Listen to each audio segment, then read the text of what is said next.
Et salut à vous, chers tous, en Afrique, en Europe, en Asie, en Amérique et partout dans le monde.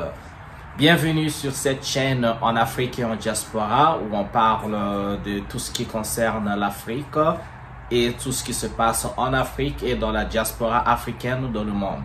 Moi, c'est Bibene. Pour ceux qui suivent ma chaîne, vous savez, je parle de tout ce qui concerne la politique, la société, l'art, un peu de tout. Mais pour ceux qui ne sont pas encore abonnés à ma chaîne, je vous encouragerai de vous abonner, de laisser des commentaires, toujours dans le respect, et surtout de partager la vidéo pour que ce que nous disons porte un peu. Nous allons trouver une audience, je pense qu'il y a bien une audience pour ce que nous disons partout, parce que ce que nous faisons, c'est pour l'Afrique, c'est pour le bien-être de l'Afrique. Je vous remercie encore une fois de plus de prendre de votre temps, de m'écouter dans mes vidéos où j'apporte du contenu sur ce qui dérange parfois ou ce qui est gai. Ok? Alors pour aujourd'hui, cette vidéo, nous allons faire cette analyse, une petite analyse de ce discours d'un général français.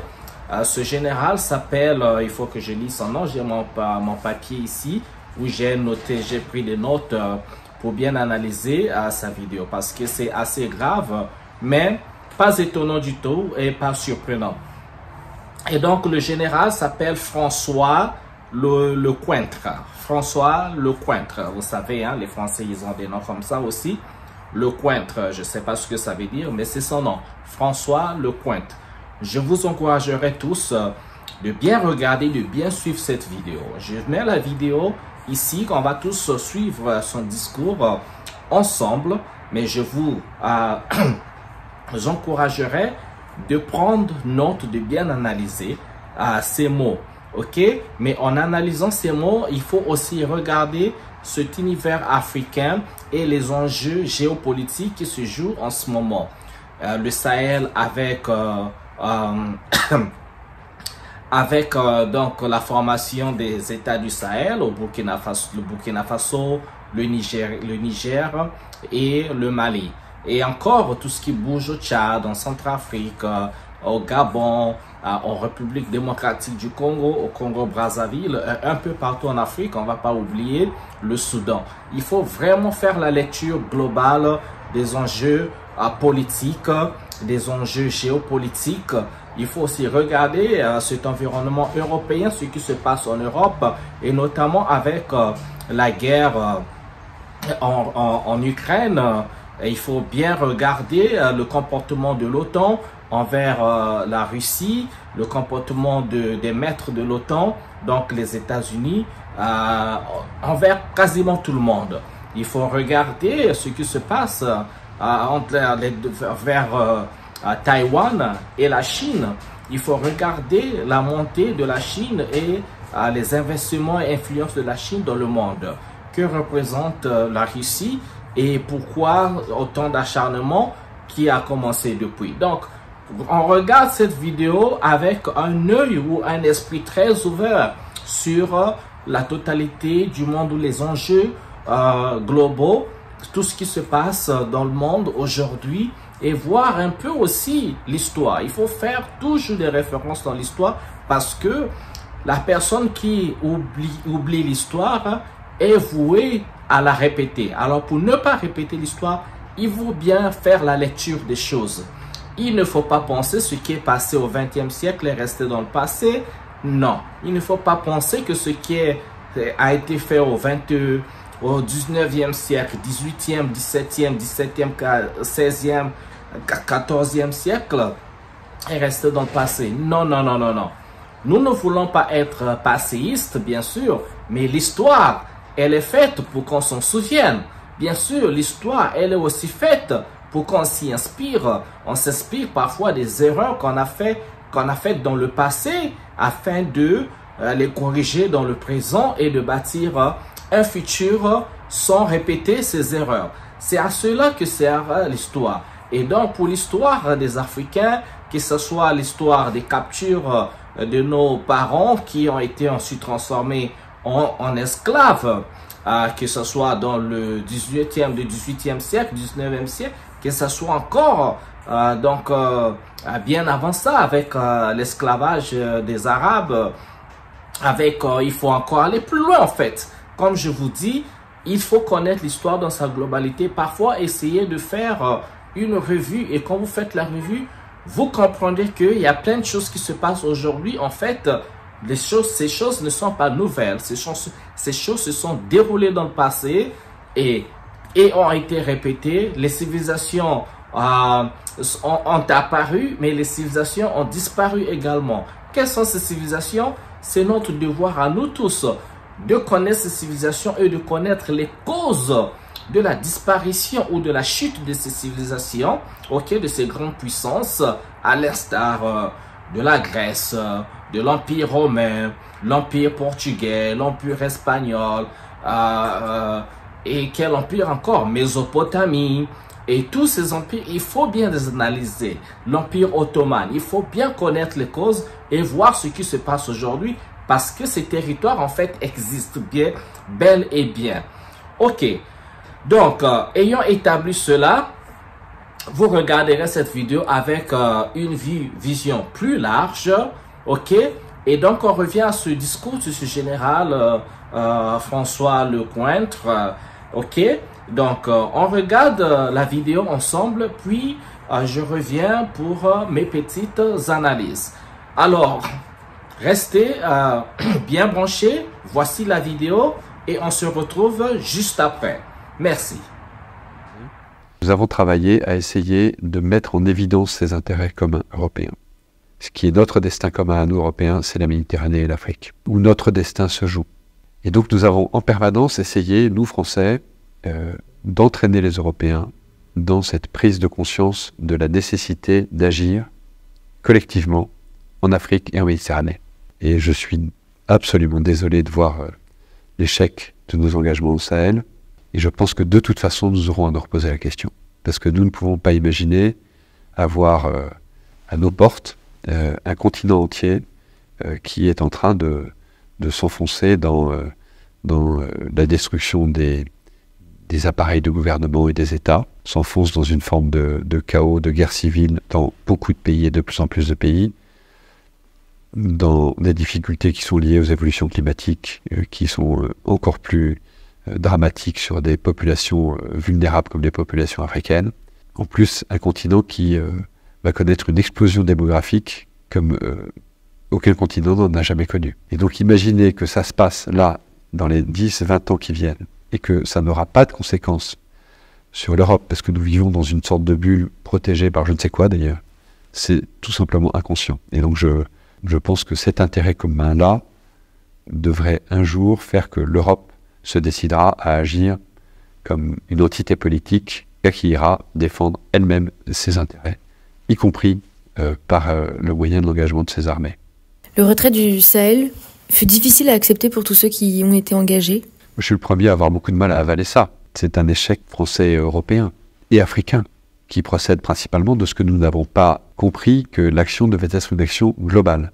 La restauration de l'État, le retour des administrations, le retour du développement. Et si on n'arrive pas à faire tout ça simultanément et de façon coordonnée, on va à l'échec.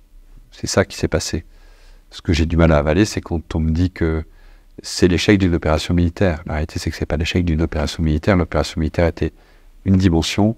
Je suis persuadé que dans quelques années, je ne sais pas si c'est 10 ans ou moins ou plus, nous aurons l'obligation de retourner aider ces pays africains. Ça n'est pas la Chine, la Russie et Wagner qui vont apporter des solutions durables aux très grandes difficultés que connaissent ces pays africains et leur population. Voilà les gars, nous voici de retour.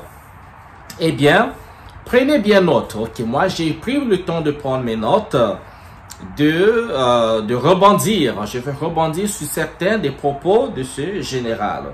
Bon, le général, il dit à un moment donné qu'il faut entraîner, donc la France doit entraîner les Européens dans cette prise de conscience d'agir collectivement en Afrique et en Méditerranée.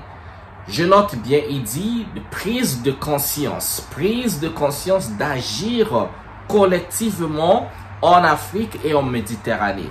C'est la France qui doit donc sonner le tocsin à leurs cousins européens. Certainement, il fait ici référence aux pays colonisateurs, aux anciens pays colonisateurs qui, les mêmes pays, certainement, ou encore, c'est les mêmes pays qui, de 1884 à 1887, tenaient donc la conférence de Berlin pour diviser l'Afrique.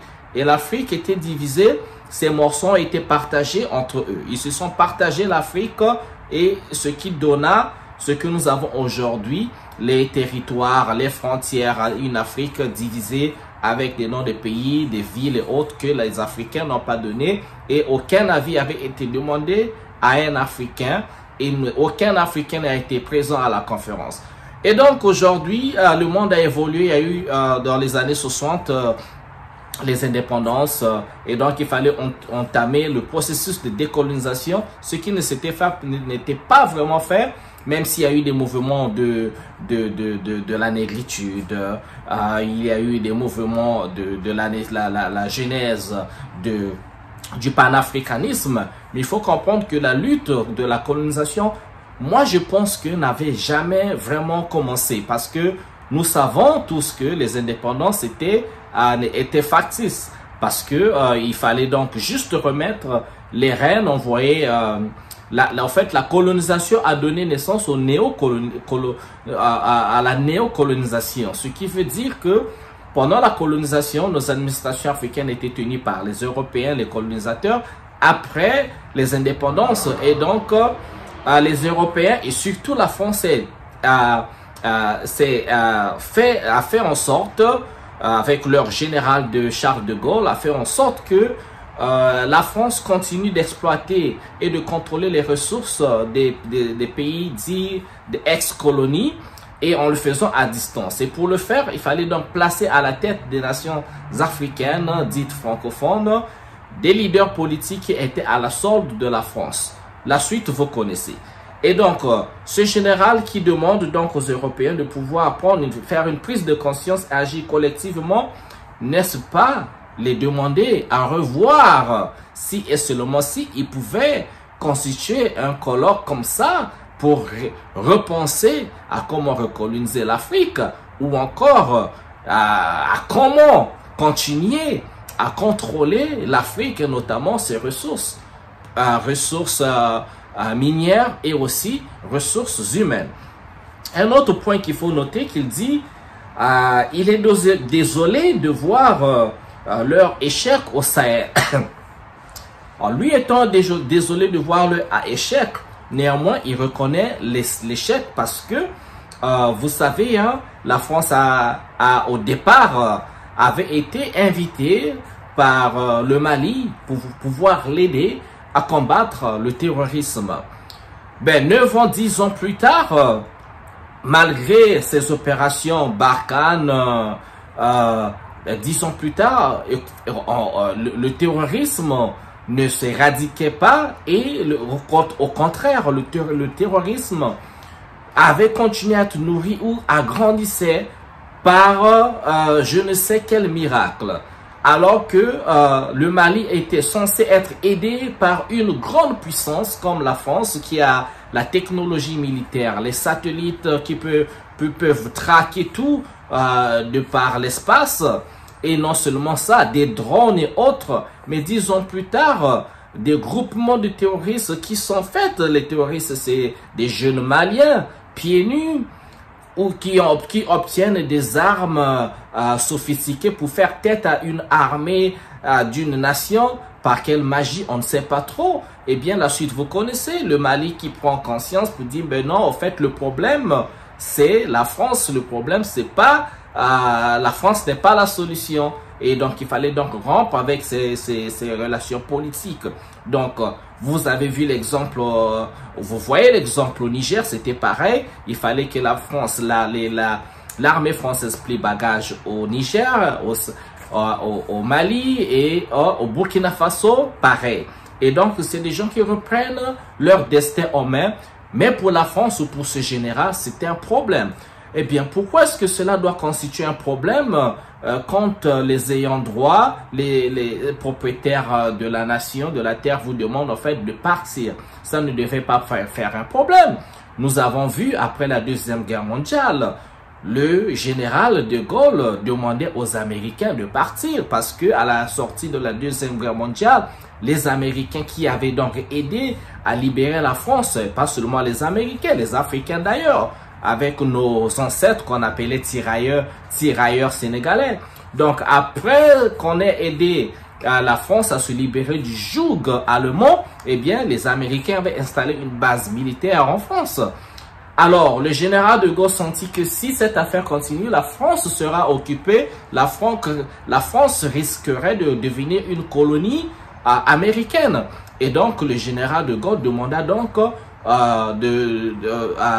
États-Unis de quitter le territoire français avec leur base militaire et maintenir justement des relations politiques, économiques et financières. C'est ce qui s'était fait. Eh bien, quand les Africains font exactement la même chose, et ils veulent pas comprendre, on crie, on dit nous cultivons un sentiment anti-français, mais comment peut-on cultiver un sentiment anti-français? Parce que en fait, nous n'avons pas un problème avec le français moyen, un citoyen français, parce que les citoyens français ont des problèmes. La France, c'est pas le paradis, hein. L'Europe, c'est pas le paradis, même si à ce gare, le secrétaire général, je crois, de l'Union européenne, Joseph Borrell, qui disait l'Europe est un jardin qu'il fallait pour protéger, arroser. Ben, si vous avez déjà vécu en France, Paris et autres, Sarcelles, Marseille et autres, vous savez de quoi je parle, hein. C'est pas ce paradis, hein, c'est pas ce jardin d'Éden, hein. Ok, le jardin d'Éden, c'est pour l'élite là-bas, ceux qui vivent à l'Élysée, ceux qui vivent dans les quartiers chics, les milliardaires, les millionnaires. Mais le français moyen, eh bien, chers amis français, nous sommes dans le même bateau, on fait le même combat, s'il n'y aurait pas de gilets rouges, ok? Et donc, c'était ça, l'échec pour lui, c'est dans le Sahel. Je vais avancer avec un autre point que j'ai noté.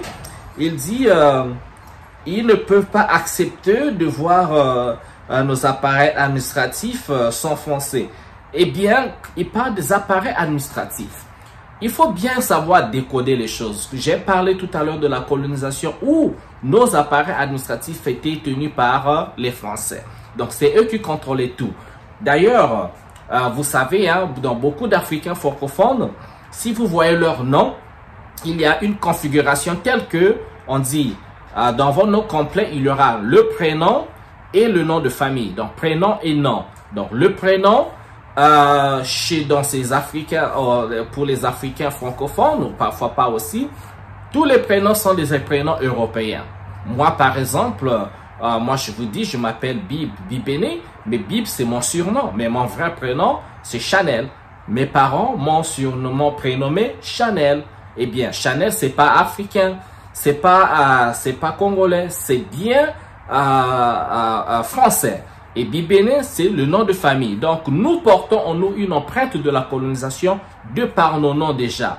Vous voyez, avez-vous déjà rencontré un Français qui s'appelle Bibéné, qui s'appelle Mabiala, qui s'appelle Massamba, qui s'appelle Mamadou? Avez déjà vous rencontré un Chinois qui s'appelle Mabiala Manganga? Avez-vous déjà rencontré un Américain qui porte un nom africain? Donc, il faut voir que nous portons déjà une empreinte de la colonisation. Et le gars, quand il parle de l'administration, eh bien, c'est toujours ce contrôle-là qui va même à imposer les instances politiques, les instances administratives, comment diriger, comment contrôler. Et cela est passé par, vous voyez ce que nous avons aujourd'hui. Dans les systèmes scolaires, nous suivons un système scolaire qui n'est même pas français en fait. Parce qu'ils ont instauré un système qui est français et africain. Parce que pour eux, on ne peut pas être sur le même, on peut pas vibrer sur le même diapason qu'eux, on ne peut pas avoir le même niveau. Vous voyez qu'on fait toujours le baccalauréat français et le baccalauréat congolais ou africain. Parce que pour eux, en fait, l'élite, les Africains, c'est pas des gens réfléchis, c'est des gens émotionnels, incapables de travailler pour eux-mêmes, de prendre des décisions par eux-mêmes pour eux-mêmes. C'est ça un peu le sous-texte. Ça a toujours été comme ça n'a pas changé. Donc, je repars, je vais avec un autre point noté, toujours dans le discours de ce monsieur, que je vous encouragerai de revoir.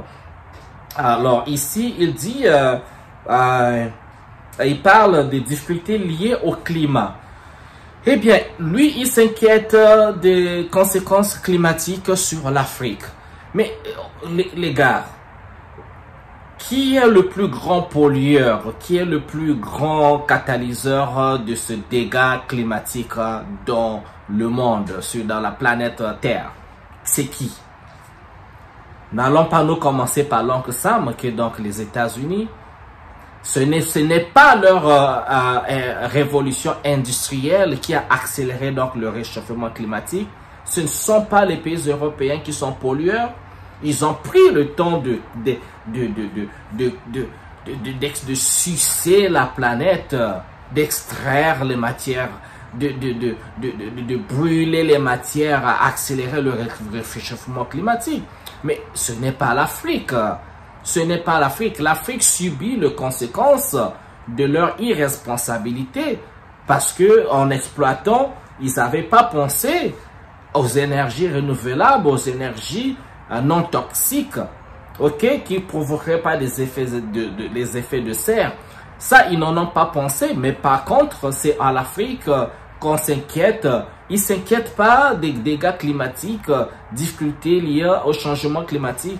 Ils ne s'en inquiètent pas pour l'Europe, ils ne s'en inquiètent pas pour les États-Unis, pour l'Amérique du... Mais c'est sur l'Afrique qu'ils s'inquiètent des dégâts climatiques. C'est comme si les Africains étaient toujours incapables de voir ce qui se passait dans la planète, de voir comment est-ce que eux, les Africains, comment nous subissons leur irresponsabilité et comment nous pouvons trouver des solutions pour nous, mais pas seulement pour nous, contribuer aux solutions globales.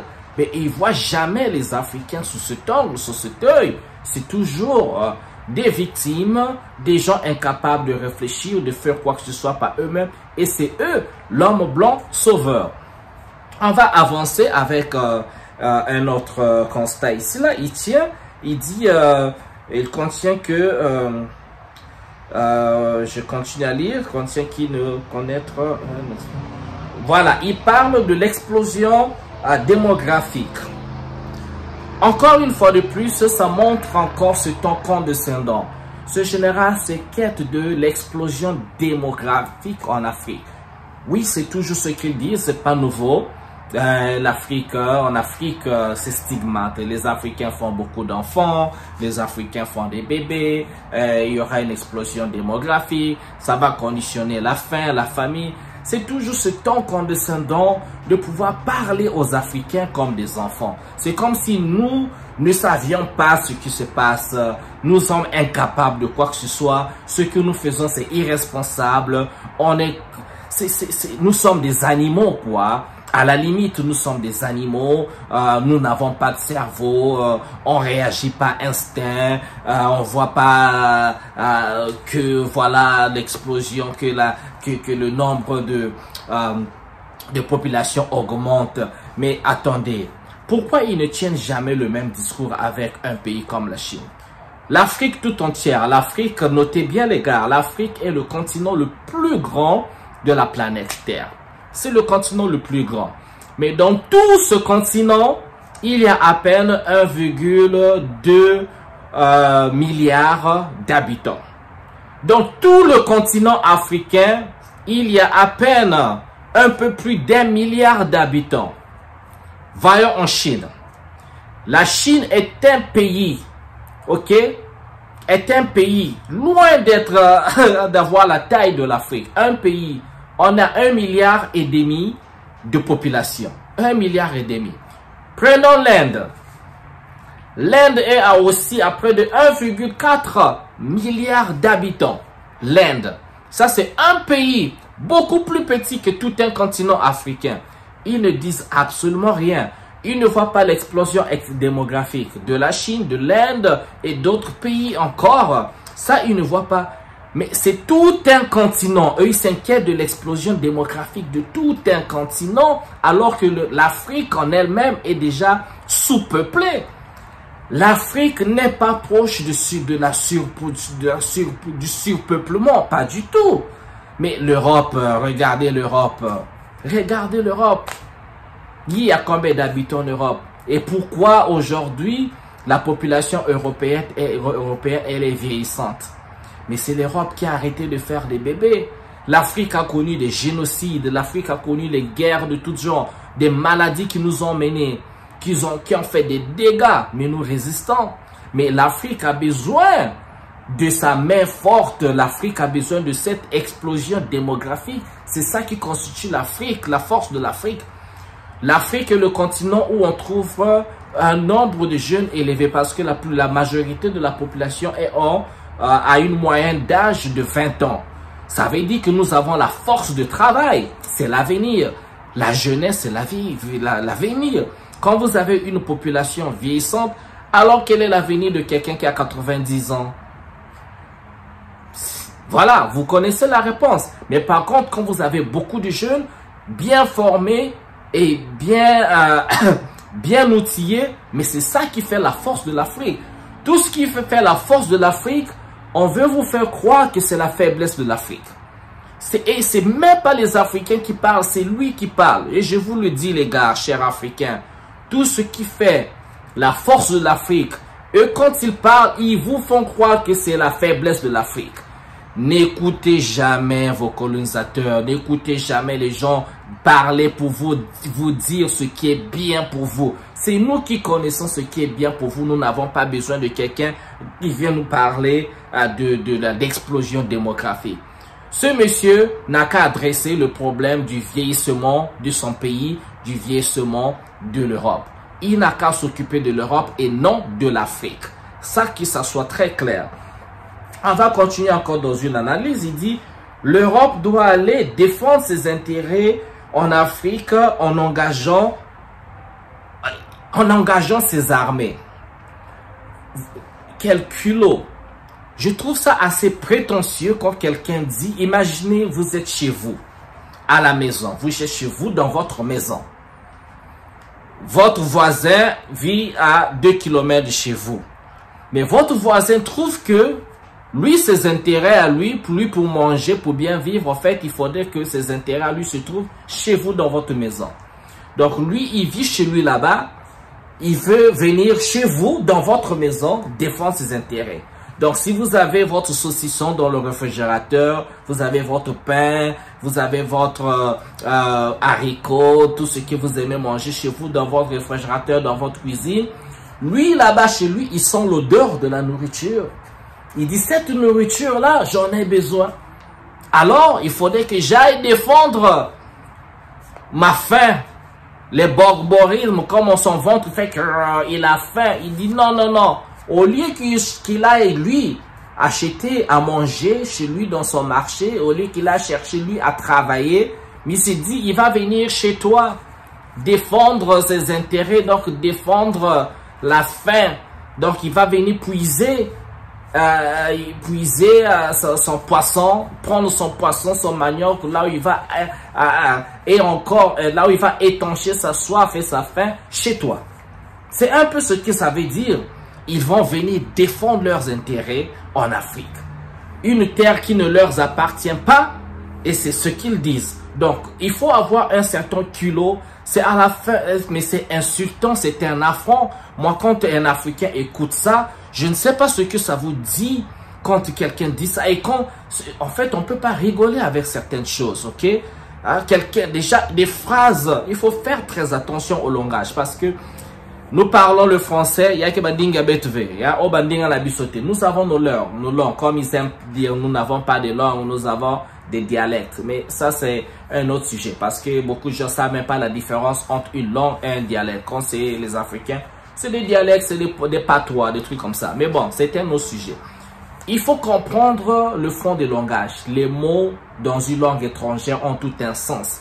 Parfois, le sens que ça a pour eux, c'est pas le même sens que ce mot a pour nous les Africains. Il faut bien savoir décortiquer les choses. Ok?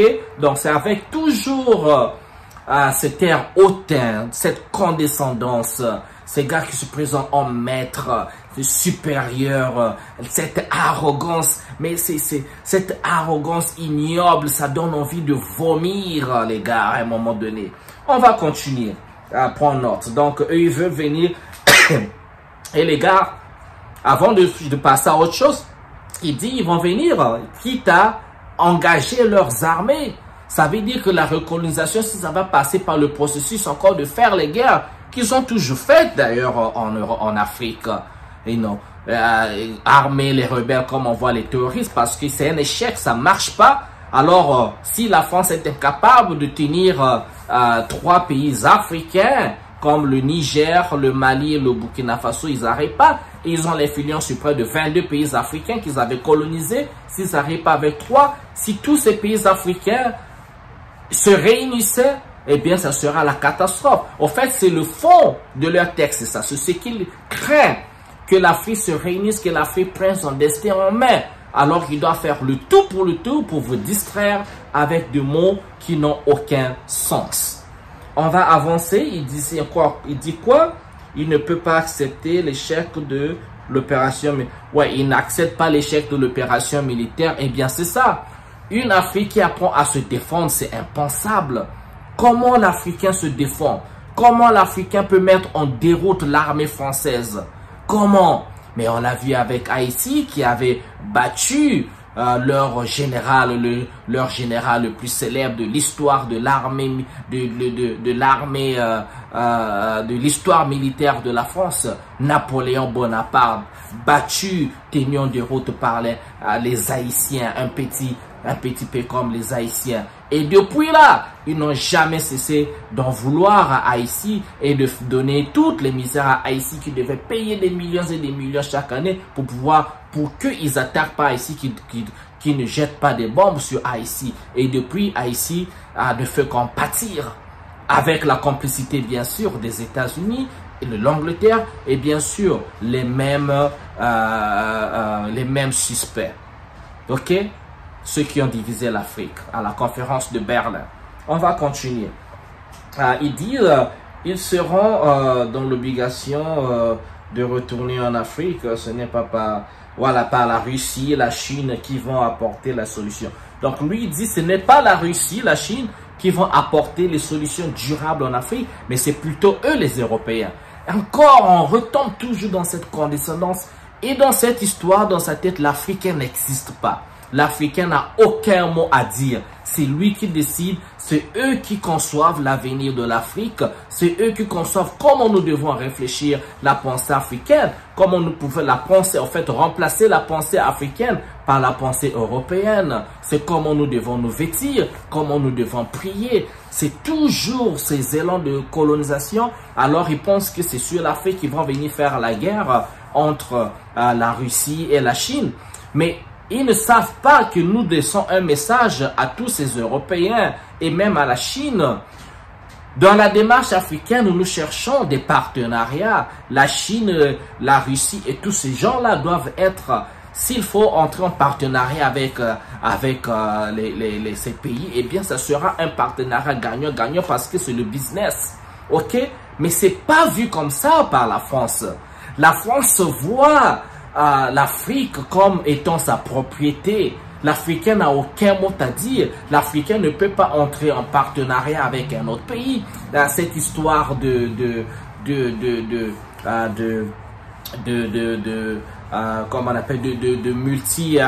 multipolarité, ça ne leur plaît pas du tout. L'Africain doit respirer par la France. Tout doit faire passer, demander la permission par la France. Tout ce qu'on fait doit être validé par la France. Est-ce que vous comprenez ça? Et donc la Chine et la Russie qui se ramènent en Afrique. D'ailleurs, la Russie n'est pas nouvelle sur le territoire africain. Pendant les indépendances, il y a eu les armées russes qui ont aidé les Africains pour se libérer. La Russie n'a pas colonisé un seul pays en Afrique. Pareil pour la Chine. Mais personne, pour nous, ils doivent comprendre que ni la Chine, ni la Russie, ni les pays européens, ni les États-Unis ne sont nos maîtres. On ne va pas remplacer, nous n'avons pas besoin de maîtres. Et il n'y a jamais eu de maîtres. Les maîtres qu'il y a eu dans le passé, c'est parce qu'ils ont utilisé l'armement, les armes pour subjuguer, pour coloniser. C'est tout ce qui a existé. Eux-mêmes qui se sont dit maîtres. Nous n'avions jamais dit qu'ils étaient nos maîtres. Donc, ce n'est pas du tout ça. L'Afrique appartient aux Africains. Cela doit être très, très, très clair. Et donc, effacer l'Africain et que faire en sorte que l'Africain soit un être incapable de trouver des solutions pour ses problèmes, mais c'est un affront. C'est un affront, c'est une insulte et ces insultes continuent siècle après siècle. Donc, vous qui regardez les vidéos, s'il vous plaît, étendez vos facultés d'analyse, de pensée et regardez ce qui se passe. Parce que cette Afrique ne peut être défendue que par nous. Il n'y aura ni Dieu, ni qui que ce soit parce qu'on nous a donné 2 mains, 2 pieds et surtout un cerveau. C'est pour utiliser ce cerveau. C'est aussi un cœur. C'est pour utiliser un cœur, mettre tout ça au service de nos populations. Donc, il ne faut pas laisser un ennemi venir éduquer tes enfants. Ok, il y a quoi d'autre ici que j'ai noté? Ok, voilà, je pense que c'est ce que j'ai noté. Donc, je vous demande de regarder encore la vidéo et de laisser vos commentaires. Donc, pour terminer, ici, je vous dis, je lance un message, bien sûr, à mes chers frères et sœurs africains. Il faut aimer l'Afrique un peu plus. Aimons l'Afrique, aimons ce continent. Il faut croire en ce continent. Parce que je vous assure, j'ai vécu en Europe, j'ai vécu aux États-Unis, j'ai vécu un peu partout. J'ai visité tous ces pays. Mais une chose que j'ai constatée, ils aiment leur pays. Quand vous allez à Dubaï, dans les Émirats, la priorité, c'est d'abord leur population. Vous, les étrangers, c'est en second plan. En Chine, partout, c'est d'abord eux. Ils définissent d'abord les intérêts. Si tu es père de famille, tu nourris d'abord tes enfants. Le reste là, on va voir s'il y a des restes et tout. Bon, voilà, c'est comme ça. Il n'y a pas des histoires d'inclusion et autres, tout ce que vous voulez. Mais l'Africain, nous devons aimer ce continent. C'est à nous de bâtir ce continent. C'est à nous de protéger le continent. C'est à nous de protéger nos pays africains. C'est à nous de tracer l'avenir. C'est à nous de réformer nos programmes scolaires, universitaires. Nous devons inclure nos valeurs. Nous ne vivons pas dans un monde en autarcie, pas du tout. Mais il faut savoir, on regarde ce qui se passe ailleurs pour s'y inspirer. On copie ce qui est bien. On rejette ce qui ne va pas nous servir. Pour rester authentique en faisant avec ce qu'il y a. Parce que, en fait, les sciences, même ce qu'on nous dit, les Européens ont créé ces sciences. Mais non, plusieurs inventions. L'Afrique a toujours été présente dans l'histoire de l'humanité et surtout dans les avancées technologiques. On n'a pas le temps, ça fera partie d'une autre vidéo. On présentera les inventions par les hommes noirs, africains ou afro-américains. Parce que nous n'avons pas établi nos programmes scolaires par nous-mêmes. On nous a tout imposé. On nous a enseigné l'histoire de Jeanne d'Arc, Guillaume le Conquérant, tout, on connaît tout de l'Europe, des États-Unis, tout de l'Occident. Mais quand on arrive à nous en Afrique, c'est 1 paragraphe, 2 paragraphes sur notre histoire que nous ignorons massivement. Mais aujourd'hui, à l'ère de l'Internet, il faut faire des recherches, il faut entrer dans les bibliothèques, il faut lire. Pour ceux qui ont la force, la chance d'aller dans les pays européens, allez visiter leurs musées. Leurs musées sont bourrés du patrimoine africain. Le musée King-Branly, le Louvre, Metropolitan à New York, partout en Europe, partout aux États-Unis, vous retrouvez le patrimoine, l'histoire de l'Afrique. Il faut l'écrire, il faut y aller. Elle est bien, elle est belle et bien là, elle existe. Elle nous a pas, elle n'est tout simplement pas exposée dans nos programmes scolaires et universitaires. Donc c'est notre devoir de le faire. Aujourd'hui avec Google et autres, on peut accéder à certaines informations. Mais il faut chercher les livres dans leur bibliothèque. Quand vous faites un tour au Vatican, allez dans la bibliothèque du Vatican, allez partout, vous allez retrouver l'histoire de l'Afrique qui a servi en fait à développer chez eux.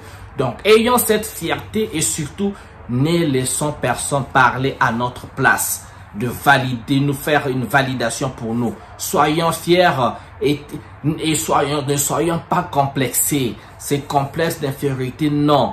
L'homme, tout être humain est égal. Tout être humain, on est pareil. On a le sang rouge, on a les nerfs, on a tous mal, on fait des bébés, on chie, on pisse, on mange pareil, juste des goûts différents, des cultures différentes, mais nous sommes tous des êtres humains, juste exposés à certaines informations avant ou après ou à une certaine date différente de l'histoire. C'est tout. Mais on peut tout apprendre, on peut tout désapprendre. C'est comme ça. Et nous, en Afrique, on a besoin de faire une grande décolonisation mentale. Parce que la colonisation mentale, c'est la pire forme de colonisation. C'est ça qui fait fonctionner leur système à toujours manipuler, à insulter les Africains, insulter l'homme noir, être raciste. Arrêtons d'être victimes et surtout apprenons à nous faire respecter en nous respectant nous-mêmes d'ailleurs. D'ailleurs, si ces gens-là tiennent des propos envers les Africains, mais vous remarquez, ils ne tiennent pas ces propos envers nos frères arabes, envers leurs partenaires chinois. Parce que quand ils nous parlent de démocratie, quand ils nous parlent des droits des LGBTQ et autres, mais c'est un discours qu'ils tiennent en Afrique, mais ils ne tiennent pas ça en Arabie Saoudite, au Qatar, au Koweït, ils ne tiennent pas ça en Chine. Ils disent qu'ils sont contre le communisme et pourtant, pourquoi ils font business avec la Chine? Toute la majorité de leurs entreprises, quand il y a eu dislocation, eh bien, ils ont emmené leur manufacture en Chine, n'est-ce pas? C'est pour se faire plus de pognon, parce que la main d'œuvre est moindre là-bas, on paie rien, n'est-ce pas? Et donc, quand il s'agit de bénéficier de quoi que ce soit, eux, ils sont toujours là à être esclavagistes. Maintenant, c'est nous les Africains qui devons accepter tous leurs caprices. Il faut qu'on arrête avec. Aimons l'Afrique, construisons l'Afrique, bâtissons l'Afrique et on doit savoir de se faire respecter. Vous voyez votre frère menacé, il faut intervenir. Vous voyez que si vous attaquez une seule nation européenne, c'est toute l'Europe qui vient. Qu'on le veuille pas. Vous voyez ce qui se passe en Israël. Un juif, quelle que soit sa nationalité, dans le monde, vous attaquez un juif, vous avez attaqué tous les Européens. Vous n'avez pas remarqué? Vous touchez à un de leurs frères, ils viennent tous parce qu'ils ont établi les lois. La Banque mondiale, le Fonds monétaire international, le système financier, ils ont tout ça pour vous faire chantage et autres. Mais si vous êtes réellement indépendant et souverain, vous devez avoir votre système bancaire, votre système financier, votre système SWIFT. Vous devez être indépendant dans tous les sens, de tel que personne ne peut nous faire chantage. Mais si on n'arrive pas à ce niveau-là, eh bien, nous subirons toujours. Cette vidéo est assez longue, mais elle est très, très importante. Très importante, les gars, parce que c'est un devoir de tous les Africains. La politique, elle n'existe pas pour moi. Parce que la politique, c'est juste les affaires de société. Et c'est des gens qu'on place en fait au devant des populations pour pouvoir diriger les populations, mais qui finissent toujours par trahir. Et c'est ça qu'on va appeler la politique. Non, c'est tout le monde qui fait la politique. C'est tout le monde qui est cette société. Et l'avenir nous appartient. Merci de m'avoir suivi. Laissez vos commentaires, partagez la vidéo. Et voilà quoi, laissez les j'aime. On se retrouve à une autre vidéo. Ok, bien le bonheur chez vous. Ciao, ciao.